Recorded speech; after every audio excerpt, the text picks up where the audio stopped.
We've got Aaron Rice, director of the Mississippi Justice Institute, joining us now in the Element Well studios. Good to see you, Aaron, the Mississippi Justice Institute. How you doing? Good. Hey, Gerard. Thanks for having me. Yeah. You guys been busy tracking some cases, and tell us about that. And then we want to talk about the student loans, which is kind of a time bomb ticking up there at the Supreme Court. For sure. Yeah, I don't think you and I have gotten a chance to talk about this one, but we filed a new case late last year that's in litigation now, and it's actually about abortion in Mississippi. And it's interesting because in my conversation with folks, I've realized that very few people really realize this. But so, of course, we know, and you and I have talked a lot about it, that the Dobbs case finally held, and when it overruled Roe, held that the United States Constitution does not protect the right to an abortion. Right.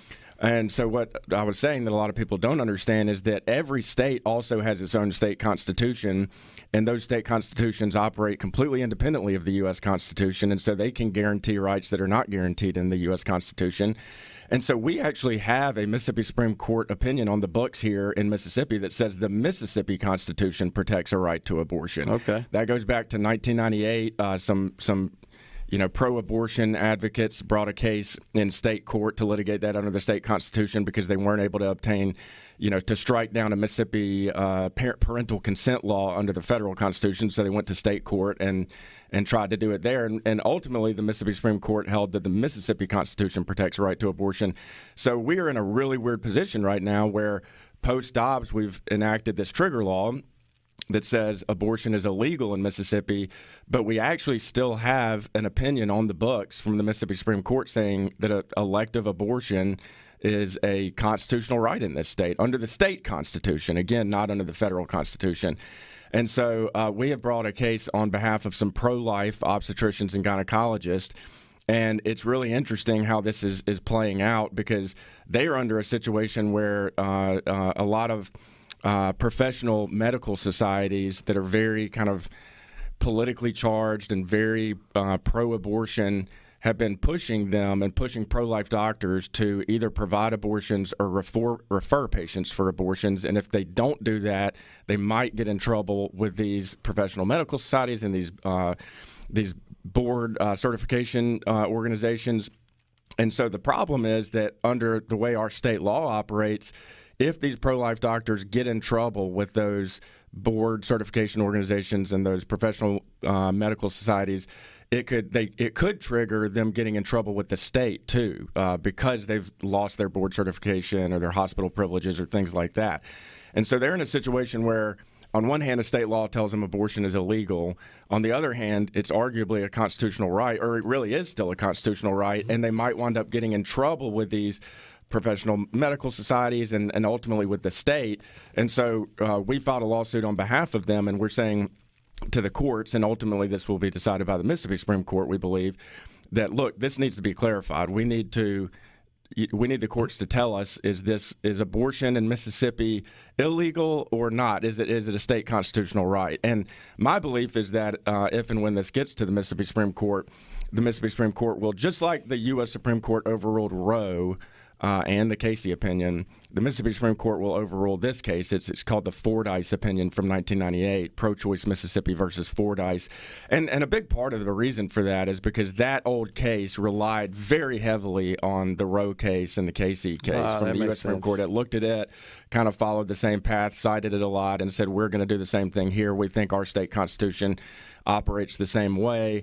And so now that those opinions from the U.S. Supreme Court. Now, again, the Mississippi Supreme Court does not have to follow those, but since it relied so heavily on them in 1998 and now they no longer are good law, I think that when this gets in front of the Mississippi Supreme Court, they'll do the same thing the U.S. Supreme Court did. But, again, it's very interesting because a lot of people don't even realize that we still technically have a state constitutional right to abortion on the books here, and it really could lead to some trouble for a lot of physicians. You know, this just seems like an issue to me, Aaron, that doesn't belong in the Constitution whatsoever. Well, and I completely agree with you. And that's just like how the right to abortion allegedly worked its way into the U.S. Constitution, it did the same thing here. I mean, they were relying on a provision of the U.S. Constitution that says, you know, the enumeration of certain rights in this Constitution does not mean that other rights don't also exist. It's kind of an unenumerated rights provision. And so, you know, if you're going to say that, okay, we think there's a right that's not mentioned in our state constitution, and the court should recognize it. You need to be able to show that there is a long history and tradition in the state at the time of the ratification of that constitutional provision, that right was recognized by the people and by the courts and all of that. And you just can't do that with abortion. Right. I mean, in fact, abortion was criminalized in most contexts at the time of the ratification of our 1890 Constitution. And so I think it's a very good case that there is not a state constitutional right to abortion. The Mississippi Supreme Court was incorrect when it decided that in 1998, just like the U.S. Supreme Court was incorrect when it decided the Roe case. It's fascinating, is it not, from a legal perspective, to watch how the states are sort of bifurcating around this issue. Absolutely. The state of Minnesota a couple of months ago in January, Governor Walz there signed a bill essentially enshrining in statute at least. Yeah. Very, very accessible, lax standards, I should say, around abortion, making it accessible really up to the point of birth. Yeah. All the way through the third trimester. And of course, he's surrounded by a group of pro-choice advocates as he's just elated at signing this bill.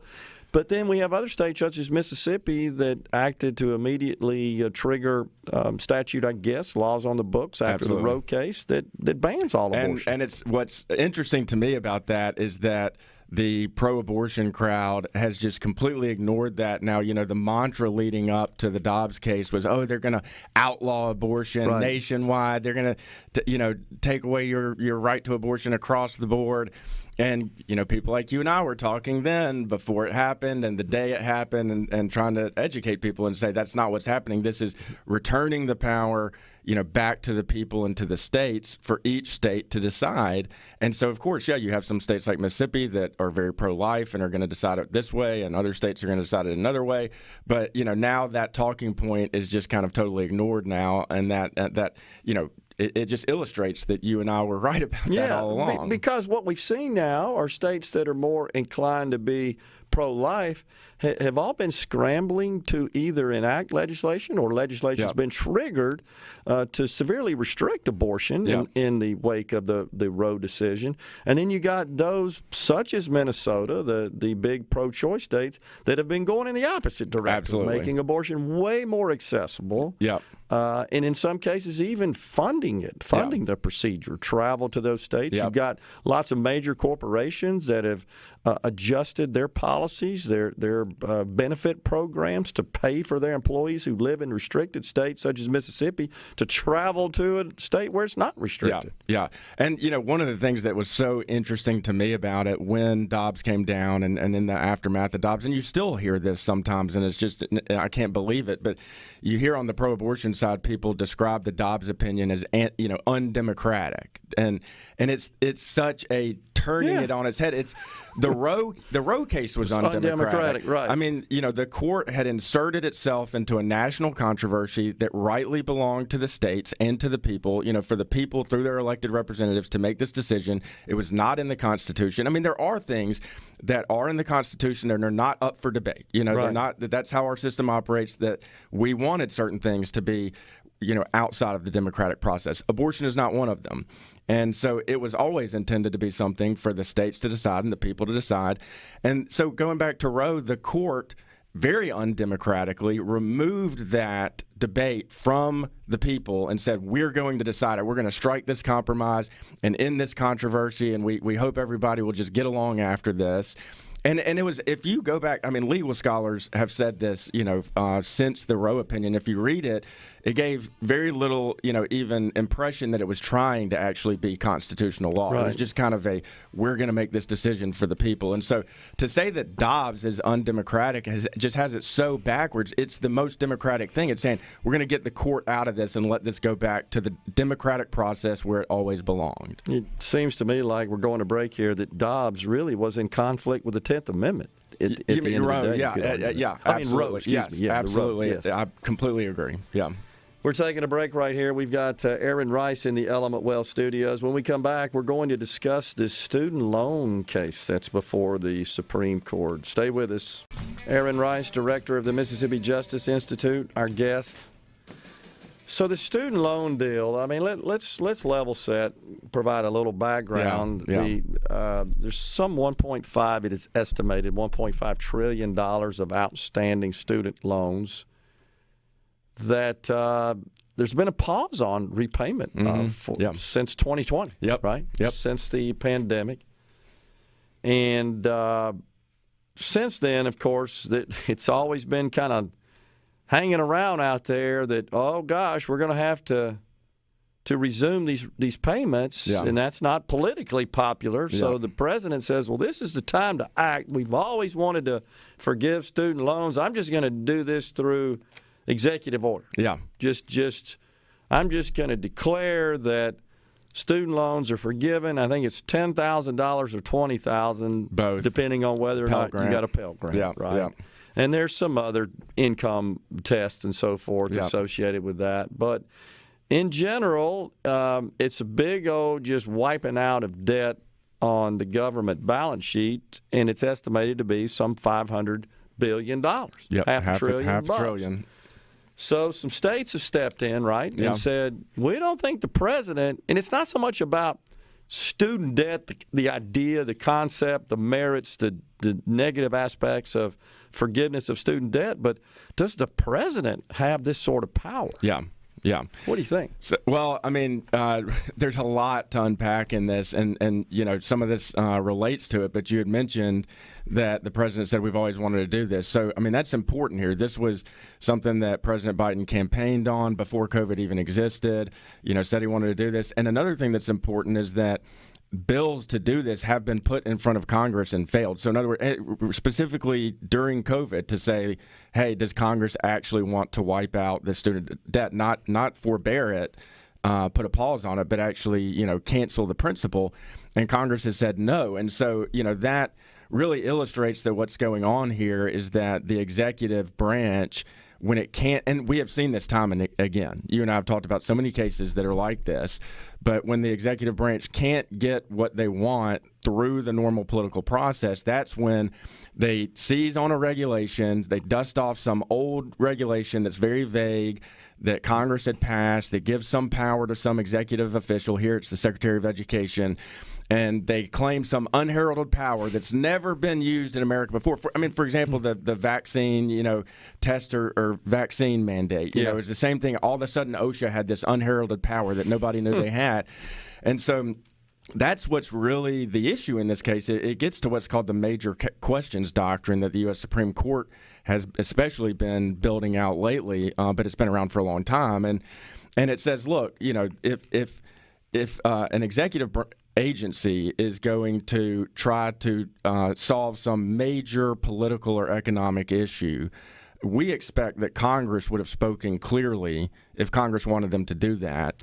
And you can't take, again, this old, vague regulation that's never been used this way, that's been on the books for 50, 60, 80 years, and just claim this power to do it. And that's really what's going on. This is just like the OSHA vaccine mandate case that MJI was involved in, and the Attorney General of Mississippi was involved in, and, you know, other cases like that. So, but yeah, I mean, that's where things are. What's also interesting is that the case is being litigated primarily based on whether the states have standing to be in court to begin with, and not the merits of the actual case. Of course, that gets, you know, argued, but the laser focus of the, you know, kind of Democratic appointed justices on the U.S. Supreme Court and of the Solicitor General of the United States, who's defending the you know, President Biden's actions here and the Secretary of Education's actions here, all of the argument is really about, can the states be in court on this? Are they being injured directly enough by this act to even be here? And it just goes to show, I mean, I think the Biden administration, they did a lot of things when they set this up that showed that they knew it was unconstitutional. They tried to set it up in a way that made it very difficult for anybody to bring a claim. For example, they only applied it to federally held loans instead of loans that are done by private agencies, because they knew those people would come to court. I mean, what's the basis there? If you're really trying to, if it's really designed to provide relief, why would you distinguish between the types of loans? It's all the same to the borrower. But they did that to try to keep people from coming into court. There were other people who would file a claim and say, for example, this is going to injure me because I already have student loan relief through some public service program that not only do I not have to pay it back, but it's exempt on my taxes. But now if I get this relief that I don't even want, it's going to affect my state taxes because it's calculated differently. So I'm actually losing money on this, and I want to bring a lawsuit.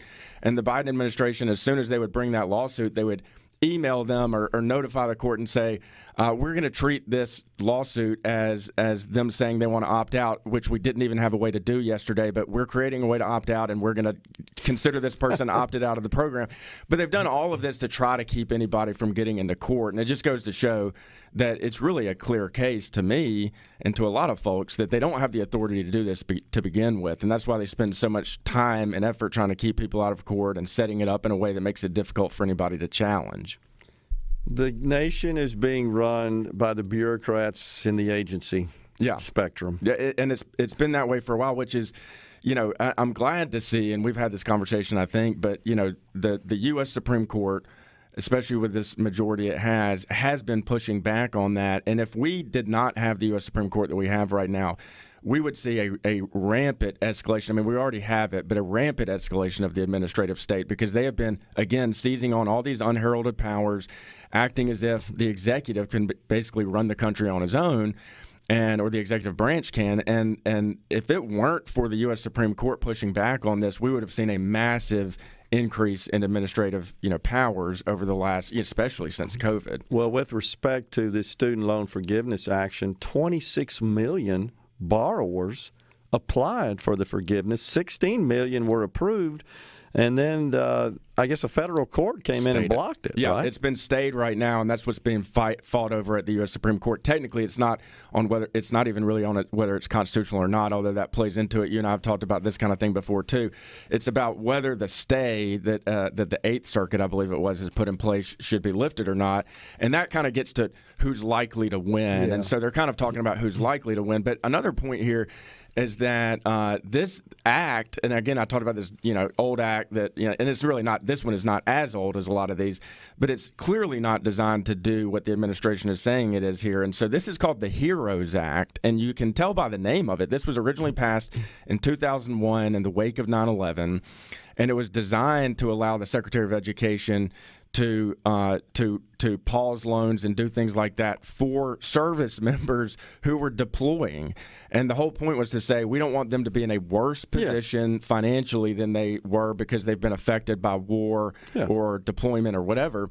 And so they put that in place. It was extended a few times. The last time they did, they added a provision that said, war or deployment or national emergency. And so that's what they're seizing on here is saying, oh, well, there's national emergency. But as you can imagine, there's been no effort or no ability really to tie what they're doing here to COVID or to the national emergency, or that the people who they're waiving these loans for are actually affected in any way by that if they can't repay their loans, that it's somehow related to COVID. And, there's just so many problems with it. And beyond that, the act itself clearly does not authorize the Secretary of Education to just wipe out the principle of a loan. I mean, it says he can waive or modify, basically any regulation or any provision of the act that sets up these student loan payments. But there are other provisions of the law that make it clear that Congress was authorizing the Secretary of Education to actually waive principal on loans. So if you think about like teachers who have loans and go teach in a rural area and they can get their loan waived, or people who do public service programs can get it waived. When Congress wanted the Secretary of Education to be able to do that, it made it clear and said you can wipe out a loan in these cases. It did not say that here. And we could just go on and on. There are so many problems with it. But again, I think the Biden administration knew that. The Department of Education said before Biden became the president that the Department of Education did not have the authority to waive the principle of basically every loan that existed worldwide. Right. And then of course after the election and after being unable to get this done through Congress, then all of a sudden the Department of Education discovered this unheralded power that it actually did have the ability to do this and went ahead and tried to do it. And so it's just kind of a brazen, executive fiat. 3 Republican senators have introduced or plan to introduce a resolution to essentially thwart Biden's attempt here. Yeah. And we'll see where they Cassidy, Cornyn, and I think Joni Ernst of Iowa. Yep. So we'll see where that goes. It's fascinating, but we got to keep an eye on it. We appreciate you coming in and giving us an update. Aaron Rice, director of the Mississippi Justice Institute. Half an hour left in middays from the Element Wealth Studio. Stay with us.